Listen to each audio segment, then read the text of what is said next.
So now we're going on to periodic table part 2. You should have already watched part 1. And we are going to be talking a little bit more detail about some of the general trends and going to be discussing various different concepts. So we're going to discuss effective nuclear charge and what that means. So make sure you're writing down these definitions so that way when we discuss them you kind of have a general idea of what those things mean. We're going to discuss the concept of shielding, or kind of like blocking of the electrons. Atomic size or atomic radius. We're also going to discuss ionization energy and electronegativity and these various different concepts as far as general trends across the periodic table. Alright, so the first thing that we are going to discuss as far as general trends is this idea of atomic size or atomic radius, and look at what happens as we go down a group. Alright, so we can see we're for Group 1A, so these are all 1A elements. So the first group, lithium, sodium, potassium, rubidium, and cesium, you can obviously tell that it gets larger going down. So we know that it gets larger going down the group, but why does this happen? Well, what do you see? We know lithium has a 1s orbital. We know sodium, lithium would be 2s orbital. Sodium would be a 3s. Potassium would be 4s, rubidium 5s, and cesium 6s. So what happens is the electrons go into so electrons are in a larger shell. So the larger shell. So we're adding shells every single time, right? So we're adding shells. So here I had 2 shells, here I have 3 shells, here I have 4 shells. So what does that really mean? It means that the electrons are now farther away, right? So now we have the electrons farther away from the nucleus. Because of that fact, we know that they are getting bigger every single time because we're just simply moving farther and farther away, increasing the atomic radius. All right, well, what happens going across a period? And I know this you can't really see super well, but you can obviously tell that if I'm looking here, we're going to look at just the second row here. So this second row, if I have lithium, beryllium, boron, you can tell that these are obviously getting smaller. So they're getting smaller as we go across. But why? That seems counterintuitive. So if let's just take a couple of them. Let's just look at lithium here. All right, so we're just going to look at lithium and fluorine, so the two opposite sides of the spectrum. Well, what happens is from lithium we only have 3 protons in the nucleus. Fluorine, there's 9 protons or 9 positives in the nucleus. So what we call the effective nuclear charge, so the nuclear charge increases, and when that happens, because these have the same shell, so it feels the pull, this electron feels the pull towards that nucleus a little strong. So these are actually getting pulled all in towards the nucleus, which shrinks that outside ring in. So it's pulling it more than this one is. So fluorine's a little smaller than lithium. So that's why they have the same number of shells. The effective nuclear charge increases. So the effective nuclear charge increases as you go from left to right. And so as I go across, the effective nuclear charge increases and we get a stronger pull in, making that outside ring become a little smaller than it is for lithium. Alright, so the next concept we need to talk about is ionization energy, or it's simply put just the amount of energy required to basically steal an electron from the outside ring. So we're looking for how much energy it takes.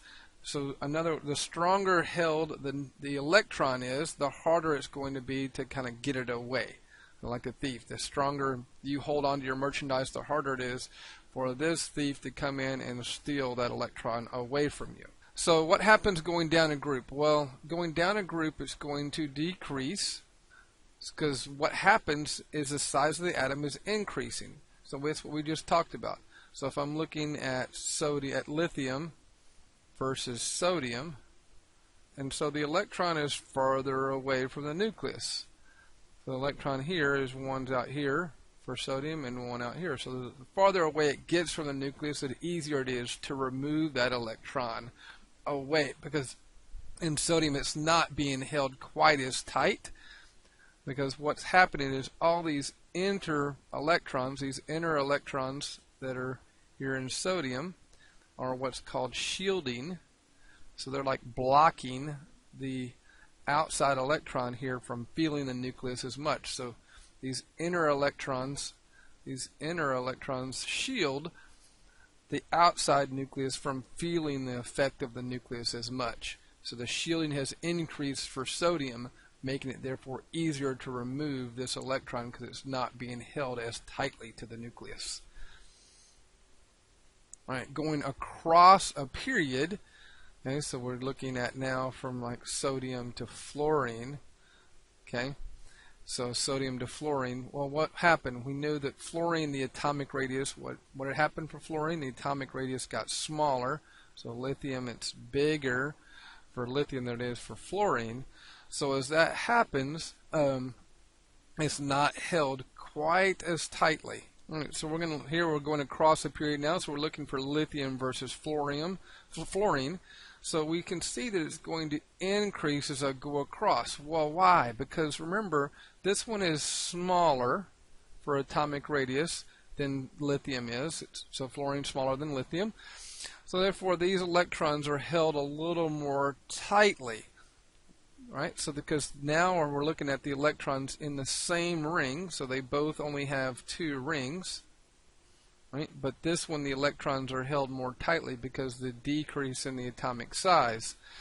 So therefore, they're held more tightly in fluorine. So if we get a greater increase for the effective nuclear charge, so we get a greater increase effective nuclear charge here for fluorine, making the ionization energy higher and harder to take an electron from fluorine.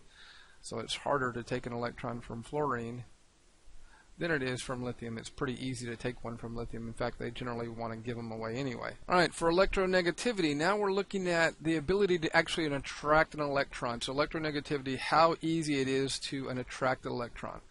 Okay, so we're going back, so let's look at our going down in group. So we're just going to take the elements in group 1A, so lithium, sodium, potassium. So let's look at those 3 and decide what's happening here. Well, it's going to decrease going down a group. Why? Because now we have a weaker, so as we go down, what happened? We know the atomic radius got bigger.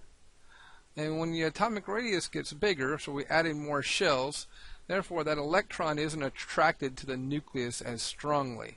So the electron's not going to go in as tightly, so the sodium won't be able to pull an electron into it as strong as lithium does. So therefore the electronegativity decreases as we go down, right? Well, as we go across a page, so lithium, once again comparing lithium and fluorine, right? What happened here? We know lithium is much bigger than fluorine, right? So fluorine's a little smaller than lithium. So we get a decrease in the atomic radius here, so the radius has decreased. So the effective nuclear charge, I'm just going to say effective nuke. And so because of that, the effective nuclear charge is increased. So fluorine can attract an electron stronger because it's being pulled more tightly or attracted more to the nucleus than lithium is. So therefore we get an increase in the electronegativity going across. So fluorine's more electronegative than lithium. In fact, fluorine is the most electronegative. Fluorine is the absolute most electronegative in the entire periodic table, having a value of 4.0, because the range of electronegativity goes from basically 0 to 4. That is our range of electronegativity values. Alright, so to sum everything up, and we can look at all of them kind of together. If I took the entire periodic table, we know as we go down a group, the atomic radius gets larger as we go down. Why? Because remember, we're increasing the number of shells. Electron affinity is the same exact thing as electronegativity, so that's exactly the same thing. So going across the periodic table, we see that there's an increase in electron affinity. Going across, we also see an increase in ionization energy. Really, the reasons are exactly the same, because here we're getting going across?